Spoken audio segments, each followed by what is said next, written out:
কিচেনে আজকে কি কি রান্না হলো? অনেক কিছু হয়েছে, শুধু সবজি করেছি আজকে। বাহ, সবজি আজকে নিরামিষ নাকি?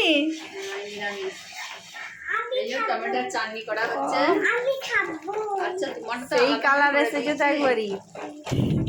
হ্যাঁ, তোমারটা তো করে দিয়েছিস না? তো আজকে আর কি কি তরকারি হয়েছে একটু দেখে দিন। এটা আরিয়ানের জন্য আলাদা করে শাক ভেজে দিয়েছি। কি শাক এটা? পাট শাক।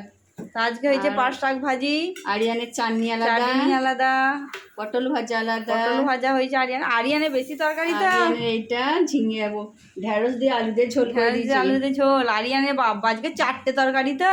এইটা আমাদের শাক ভাজা। আর ওটা কি? এটা সোয়াবিন রান্না আছে। বাবা, আর সোয়াবিনের এইখানে তরকারি। আমাদের ঢেঁড়স আলু ঝোল হয়েছে আমাদের জন্য ঝাল ঝাল করে। আর ওখানে রয়েছে সাদা টক ভাত আছে। আর এটা হচ্ছে মাছ চচ্চড়ি না টক? এটা মাছের টক। এটা হচ্ছে মৌরলা মাছের টক।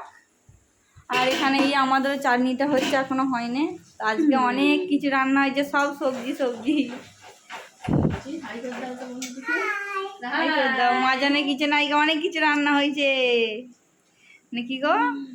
তো গাইস, টাটা। কেমন লাগলো ভিডিওটা কমেন্ট করে জানাবে। বাই, ভালো থাকবে। আর আমাদের ইউটিউব চ্যানেলে তুই না ফ্যামিলি ব্লগে সবাই সাবস্ক্রাইব করে দেবে। বাই।